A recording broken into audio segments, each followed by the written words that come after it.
السلام عليكم ورحمة الله وبركاته.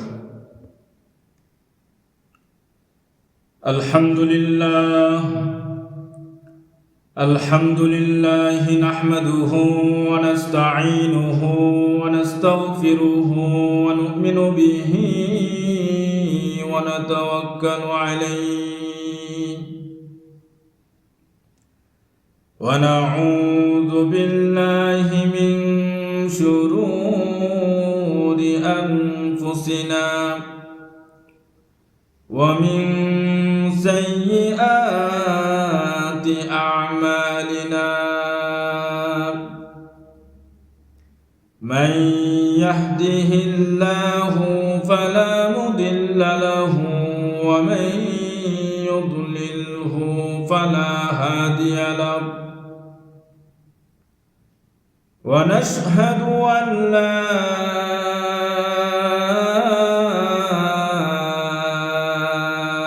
إله إلا الله وحده لا شريك له.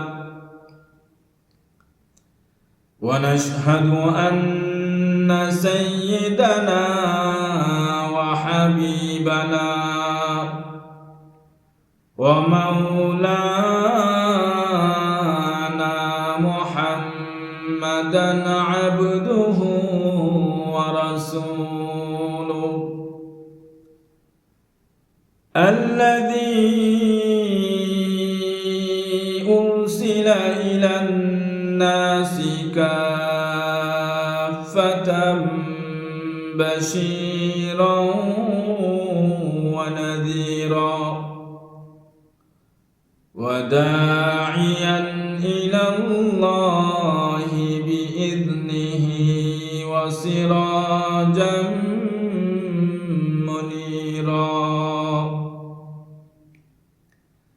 أما بعد فقد قال الله تعالى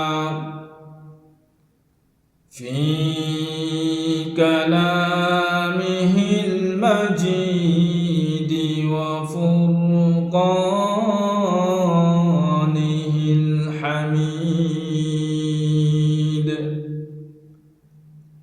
أعوذ بالله من الشيطان الرجيم.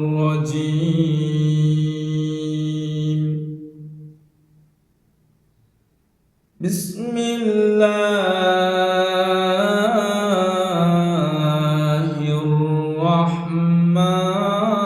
الرحمن الرحيم.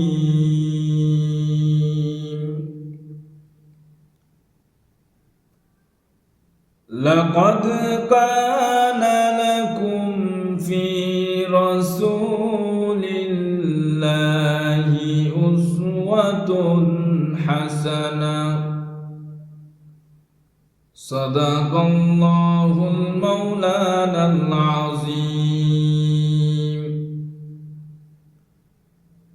وقال رسول الله صلى الله تعالى عليه وسلم: بعثت لأتمم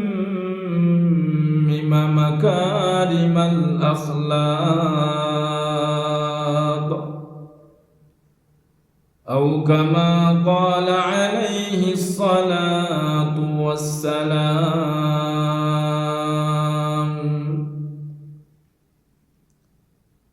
إلهي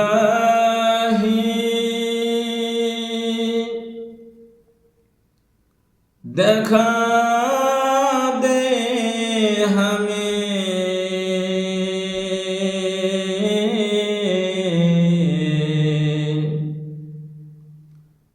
दियारे Medina.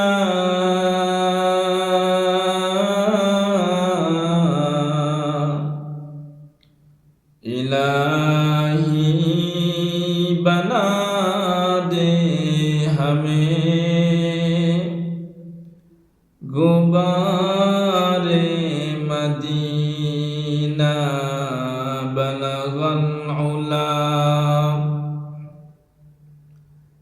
بكماله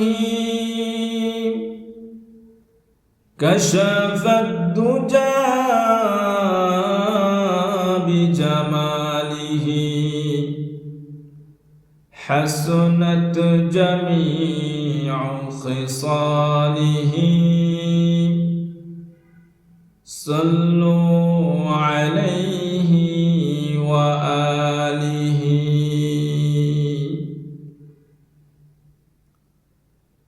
الحمد لله আল্লাহ পাকের অসংখ্য গণিত শুকরিয়া জ্ঞাপন করছি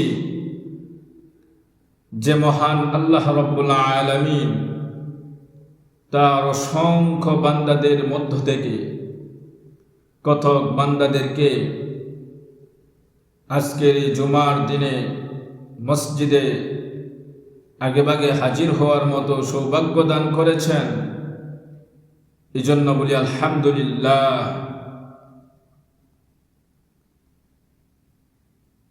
আমি যে আয়াতে কারিমা তেলাওয়াত করেছি সেই আয়াত হলো নবী করিম সাল্লাল্লাহু আলাইহি ওয়াসাল্লামের সিরাত সংক্রান্ত আয়াত। যে হাদিস তেলাওয়াত করেছি সেটাও নবী করিম সাল্লাল্লাহু আলাইহি ওয়াসাল্লামের সিরাত সংক্রান্ত একটি হাদিসের একটি অংশ। এই আয়াত এবং হাদিসকে সামনে রেখে হৃদয়ের সকলটুকু ভালোবাসা উজাড় করে দিয়ে যতটুকু সম্ভব আলোকপাত করার চেষ্টা করব। ওমা তাওফীকি ইল্লা বিল্লাহ। নবী করিম সাল্লাল্লাহু আলাইহি ওয়াসাল্লামের সিরাত আমাদের জন্য একটি আদর্শ। নবী করিম সাল্লাল্লাহু আলাইহি ওয়াসাল্লাম সিরাত ছিল কোরআন,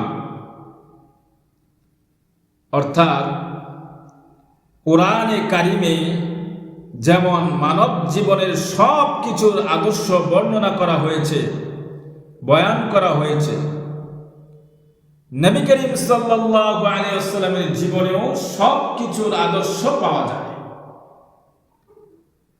কোরআনে কারিমে যত আদর্শ বয়ান করা হয়েছে তা কিভাবে বাস্তবায়ন করতে হবে, কিভাবে সেটা জিন্দেগিতে আমলে আনতে হবে, তার বাস্তব রূপ কেমন হবে, নবী করিম সাল্লাল্লাহু আলাইহি ওয়াসাল্লাম তা আমাদেরকে দেখিয়ে গেছেন। যেমন কোরআনে কারিমে নামাজ পড়তে বলা হয়েছে, কিন্তু কিভাবে পড়তে হবে কোরআনে কারিমে তা বিস্তারিতভাবে বলা হয়নি, কিন্তু তা নবী করিম সাল্লাল্লাহু আলাইহি ওয়াসাল্লাম প্র্যাকটিক্যাল ভাবে তা দেখিয়ে গিয়েছেন এবং বলে গিয়েছেন, সল্লু কামা রাআইতুমুনি উসাল্লি, অর্থাৎ আমাকে যেভাবে নামাজ পড়তে দেখো সেভাবে তোমরাও নামাজ পড়ো। এমনিভাবে কোরআনে হজ করতে বলা হয়েছে, কিন্তু কিভাবে হজ করতে হবে, হজের বিস্তারিত নিয়ম কানুন পদ্ধতি তা কোরআনে বলা হয়নি। বিস্তারিতভাবে নিয়ম কানুন পদ্ধতি সব কিছু রাসূল করিম সাল্লাল্লাহু আলাইহি ওয়াসাল্লাম আমাদেরকে দেখিয়ে গিয়েছেন এবং বলে গিয়েছেন। রাসূল সাল্লাল্লাহু আলাইহি ওয়াসাল্লাম বলেন, খুযু আন্নী মানাসিকাকুম, আমার থেকে তোমরা হজের প্রত্যেকটা আমল শিখে নাও। এভাবে কোরআনের সব কিছু নবী করিম সাল্লাল্লাহু আলাইহি ওয়াসাল্লাম দেখিয়ে গেছেন। তাই নবী করিম সাল্লাল্লাহু আলাইহি ওয়াসাল্লামের জীবন হলো কোরআনের ব্যাখ্যা। রাসূল হলেন আমাদের জীবন্ত কোরআন। রাসূল করিম সাল্লাল্লাহু আলাইহি ওয়াসাল্লামের মিশনই ছিল কোরআন শরীফের ব্যাখ্যা দিয়ে যাওয়া। তিনি তার কথা, কাজ এবং সমর্থনের মাধ্যমে এই ব্যাখ্যা দেওয়ার কাজ সম্পন্ন করে গেছেন সুবহানাল্লাহি ওয়া বিহামদিহি। তিনি গোটা জীবন দিয়ে আমাদেরকে কোরআন বুঝিয়েছেন। তাই নবী করিম সাল্লাল্লাহু আলাইহি ওয়াসাল্লাম হলেন কোরআনের ব্যাখ্যা, তিনি হলেন কোরআনী আদর্শের নমুনা, তার সিরাত হলো কোরআনের সিরাত। নবী করিম সাল্লাল্লাহু আলাইহি ওয়াসাল্লামের সিরাতের একটা বৈশিষ্ট্য হলো মানুষের জীবনে যত কিছুর আদর্শ প্রয়োজন নবী সাল্লাল্লাহু আলাইহি ওয়াসাল্লামের সিরাতের মধ্যে সব কিছুর নমুনা পাওয়া যায়। আমরা অনেক জীবনী, অনেক মনীষীর জীবনী পড়ি, জীবনী পাঠ করি, কিন্তু তাদের জীবনীতে সব কিছুর সমাধান পাওয়া যায় না। সেক্ষেত্রে আমরা তাদের জীবনের বিশেষ কিছু সাইড আলোচনা করি।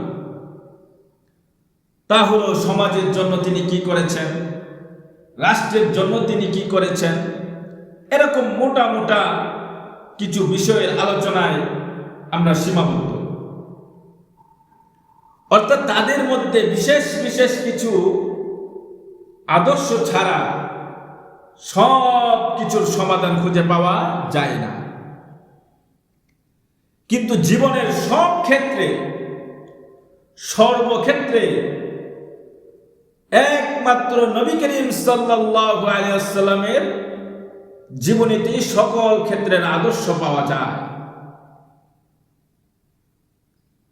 এমনকি নবী করিম সাল্লাল্লাহু আলাইহি ওয়াসাল্লামের জীবনীতে জীবনের সমস্ত খুঁটিনাটি বিষয় পর্যন্ত, এমনকি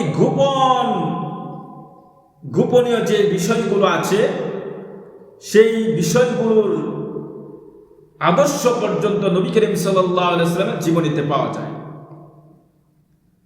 দুনিয়ার এমন কোনো মনীষীর জীবনী পাওয়া যায় না যার জীবনীতে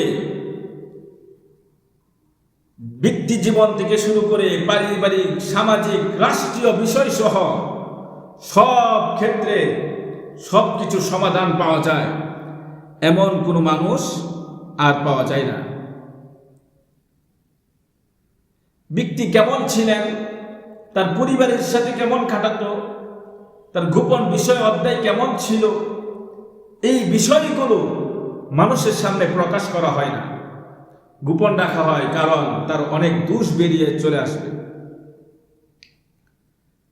কিন্তু নবী করিম সাল্লাল্লাহু আলাইহি ওয়াসাল্লামের জীবনটা ছিল এমন যে তার জীবনের গোপন বিষয়ও বর্ণিত আছে হাদিসের মধ্যে। পরিবারের সাথে তিনি কেমন ব্যবহার করতেন, পরিবারের সাথে তিনি কেমন মেলামেশা করতেন, হাদিসে পাকের মাঝে তাদের আচার আচরণ কেমন ছিল, কথাবার্তা কেমন ছিল, লেনদেন কেমন ছিল, ওঠা বসা চলা ফেরা সব কিছু হাদিসের মধ্যে বর্ণিত আছে। অনেক অমুসলিমরা বলে থাকেন, বিশেষ করে হযরত আয়েশা সিদ্দিকা রাদিয়াল্লাহু তাআলা আনহার ব্যাপারে তাদের এই অভিযোগ যে হযরত আয়েশা রাদিয়াল্লাহু তাআলা আনহা বেশিরভাগ নবী করিম সাল্লাল্লাহু আলাইহি ওয়াসাল্লামের পারিবারিক জীবনের খুঁটিনাটি বিষয় এভাবে বর্ণনা করে নির্লজ্জতায় পরিচয় দেওয়া হয়েছে, নাউজুবিল্লাহ। কিন্তু এটা সমালোচনার বিষয় নয়, বরং এটা ইসলামের একটি বৈশিষ্ট্য যে নবী করিম সাল্লাল্লাহু আলাইহি ওয়াসাল্লাম যেহেতু আমাদের জন্য পূর্ণাঙ্গ আদর্শ, তাই তার জীবনের সব কিছু ইসলামের জন্য যা কিছু করেছেন, মানব কল্যাণের জন্য যা কিছু করেছেন, সব কিছু বৈশিষ্ট্য হাদিসের মধ্যে বর্ণিত আছে। কারণ তার জীবনের সব কিছু আমাদের জন্য আদর্শ, আর তার জীবনের মধ্যে সব আদর্শ পাওয়া যায়। পারিবারিক জীবনের গোপন বিষয়গুলোর ক্ষেত্রে তার আদর্শ কেমন ছিল তা যদি আমরা না জানি, তাহলে জীবনের ওই ক্ষেত্রগুলো আমরা কিভাবে পরিচালনা করব? এই বিষয়গুলো বর্ণিত না হলে নবী করিম সাল্লাল্লাহু আলাইহি ওয়াসাল্লাম আমাদের জন্য জীবনের ওই সব বিষয়ের ক্ষেত্রে নমুনা কিভাবে হবে? যা হোক, নবী করিম সাল্লাল্লাহু আলাইহি ওয়াসাল্লামের সিরাত ও তার জীবন চরিত্রের একটা বৈশিষ্ট্য হলো তার জীবনের সব কিছু মানুষের সামনে পরিষ্কার, তার জীবনের কোনো দিক মানুষের কাছে গোপন নেই, সব কিছু সামনে আছে। এখন বিবেচনা করে দেখতে হবে তিনি কেমন মানুষ ছিলেন, তিনি আমাদের জন্য আদর্শ হতে পারেন কিনা, তার জীবনী সাক্ষ্য দিবে তিনি কেমন মানুষ ছিলেন। কুরআনে কারিমেও নবী করিম সাল্লাল্লাহু আলাইহি ওয়াসাল্লামের জীবন নিয়ে চ্যালেঞ্জ পেশ করা হয়েছে। ফাকাদ লাবিস্তু ফীকুম উমরাম মিন ক্বাবলিহি আফালা তাআকিলুন। নবী করিম সাল্লাল্লাহু আলাইহি ওয়াসাল্লামের নবুয়ত লাভ করার পর অনেকে যখন তার সমালোচনা শুরু করেছিল, তখন এই আয়াত নাযিল হয়েছিল,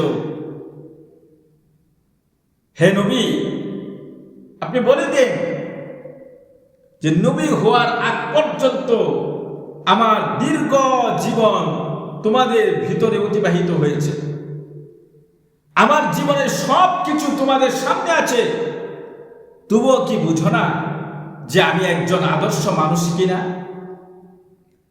এভাবে নবী করিম সাল্লাল্লাহু আলাইহি ওয়াসাল্লামের জীবনকে দিয়ে চ্যালেঞ্জ করা হয়েছে যে এই জীবনে কোনো আদর্শহীনতা নেই। তোমরা তো সেটা দেখেই এসেছো। দুনিয়ার কোনো মানুষ তার জীবনকে দিয়ে এরকম চ্যালেঞ্জ করতে পারবে না যে আমার জীবনে কোনো ভুল ত্রুটি নেই, কোনো আদর্শহীনতা নেই। থাকলে যদি পারো দেখাও, কিন্তু কেউ দেখাতে পারবে না। এরকম একটা চ্যালেঞ্জ কেউ পেশ করতে পারবে না। কিন্তু নবী করিম সাল্লাল্লাহু আলাইহি ওয়াসাল্লামকে জীবন দিয়ে, রাসূলের জীবন দিয়ে এরকম একটা চ্যালেঞ্জ করা হয়েছে। নবী করিম সাল্লাল্লাহু আলাইহি ওয়াসাল্লামের জীবনের বৈশিষ্ট্য যে তার জীবনের সব কিছু সামনে আছে, এমনকি পেশাব পায়খানা কিভাবে করতে হবে, জুতা স্যান্ডেল কিভাবে পরতে হবে, বাজার সদাই কাজ বাস কিভাবে করতে হবে, তার জীবন চরিত্র হলো এমন এক ব্যাপক জীবন চরিত্র যেখানে মানব জীবনের সব কিছুর আদর্শ খুঁজে পাওয়া যায়। এটাই হলো রাসূলের সিরাতের বৈশিষ্ট্য। সুবহানাল্লাহি ওয়া বিহামদিহি।